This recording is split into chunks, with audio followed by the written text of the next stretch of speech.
Okay, time to do a review of my SKX. The review that is overdue for me, but also a review that's very crowded. There's so many reviews on these and so many people telling you to get these.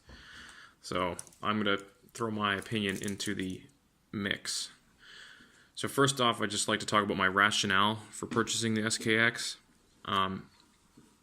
Mostly it was curiosity. I wanted to know why everybody liked this watch so much. 2 years ago I got a Seiko Turtle. I still have it. I still like it. But at the time I bought it because to me it was better. It had a better bracelet than this watch, better movement, and so I bought that because rationally it's a better watch. But this watch just has so much lore. You can mod it, so much hype that I just had to check it out. So first of all, let's talk the price. I bought this watch in Canada from a Canadian dealer locally for $310. So it wasn't exactly the cheap watch that everybody says. In Canada, you can get a Orient Mako for $200 to $210. You can get an Invicta Pro Diver from $100 to $120.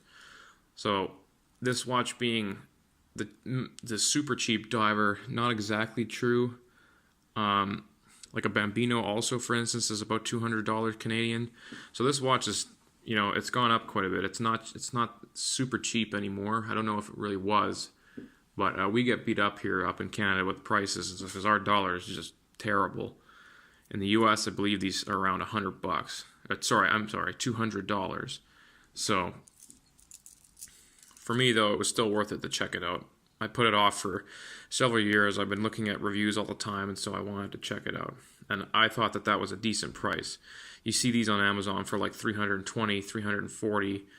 $340 with just the rubber band, and I specifically wanted to check out the Jubilee. So, yes. So, also before doing this review, I've worn this watch for approximately 1 month, almost solid. I stopped wearing it for about a week when I went on a small trip, and then I came back and started wearing it again. So that's my experience. About a month's worth of wear on this watch. So I'm not super experienced, but I'm not a noob to wearing this either. Okay, so let's talk positives. There's a lot of them. First of all is the size and the style. I love the short lug-to-lug width. I love the 42 millimeter size. It's a little thick, but I think the size is really appropriate for many occasions. It can fit under a shirt cuff. I wouldn't wear this with a suit myself, but I wear it to the bar. Hanging out with my friends in the city I live. People will dress pretty casually, so I wear like a pair of Red Wing boots and a plaid shirt or something to the bar, and you can wear this watch with that kind of outfit. So style wise and size and whatnot, you can do a lot with this watch. It has kind of a classic style. It's not very loud, so I got the 009 version, so it's not look at me type watch. It's rather subtle, so quite like that. I also like the history of the watch. I like that it has this sort of huge hype around it. I like that it was in the Robert Redford movie. I just like that. I like that its history is a budget diver's watch. I like that it's ISO certified. All that stuff to me is really awesome. And so even that sort of history, to me, I'm willing to pay a little bit more to get that sort of history versus the Orient.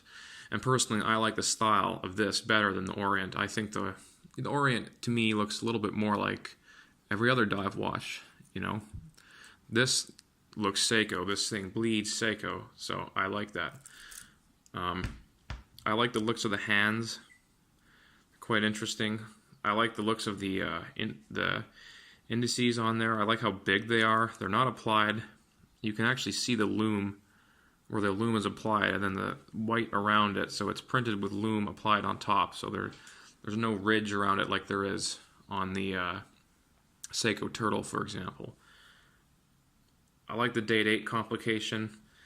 I just think the style is really good. I like the looks of the bracelet too. I don't have a Jubilee. This is my first experience with a Jubilee, and honestly, it's a really good bracelet. There's a couple problems with it that I have, but personally, I like the sort of jangly feeling. I like it. I don't know why. I thought I wouldn't. I was thinking I'd get a strap code bracelet, but I don't like the protruding lugs on the Super Jubilee strap code. I like how it goes like this, and it kind of conforms, and I just don't like the look. It looks like claws on the Super Jubilee. I also like how, the Angus Jubilee, to me it looks too big for this watch. It's too bulky. I like a Jubilee that looks smaller, and so the Angus Jubilee for me is just too large. The clasp here, it's alright. It's just a press clasp with a friction lock. It's a good clasp, honestly. Like, Seiko does a really good job, in my opinion, of making cheaper quality products that functionally work really well. Okay, so this is not a fancy scissor clasp, it's not milled, but functionally this works really well. Like, in my Vostok review, I had a press clasp and with friction, and it just doesn't functionally work. This thing is really easy to operate. It's not hard to pull out. The original Invicta Pro Diver, the cheap one that I had, also I hated the clasp because it was very hard to disengage. In particular, you felt like you were gonna, rip it off or something. So I think the clasp is good. I like how many micro adjustments there are. The fact that it's cheaply made doesn't bother me. So long as it functionally works, that's kind of what I care about. And honestly, it looks good. I like how thin it is too. This bracelet is extremely comfortable, really comfortable. And so I just like how it feels. I like how it conforms to your wrist. All that I like. One thing, so I'll get to one negative about the strap later when I get to the negative section. Lastly, I'll just talk about the movement. Of course, it's the 7S26 movement. No hacking, no hand winding. Frankly, it doesn't bother me. I thought it really would. That's what made me buy a Turtle, but I don't care to do the Seiko Shuffle. So, I wear my watches. I'll wear them for probably a week, 4 days to a week when I rotate between what I've got at any particular time.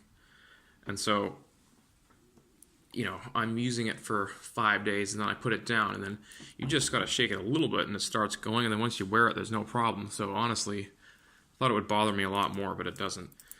The lack of hand hacking, again, doesn't bother me. I don't really need to be perfect accurate to the second time. You're always going to lose or gain time anyways, so, to me, I'm not that into setting the date and having a perfect time. That's just not what I'm into. But I can respect somebody who would be into that, but I'm not into that at this moment. So the fact that it has a 7S26 is fine. The accuracy of this movement it's okay. Mine tends to run fast. I get like anywhere from plus 15 to plus 26 seconds. So it's fine. It's good enough. It really doesn't bother me. So those are all the positives. And I am stressing now that the positives for me significantly outweigh the negatives. So let's do negatives now. Honestly, I only have a few. First of all, as I mentioned, the bracelet. I don't really like the end links. The fact that they're hollow doesn't bother me really. I have other watches with hollow end links, vintage watches, and you can press these down so that it's just as solid as any solid end link watch. Yes, I left this on because I'm that guy. But what did bother me is that this side in particular loosened off after the first couple weeks of wear. So I could move this link around, and you can still move it from side to side, a very small amount. So I had to crimp this and tighten it so that it would fit. But doing that made it so that it doesn't line up perfectly here anymore. There's a gap there, and there's a bit of a bump here.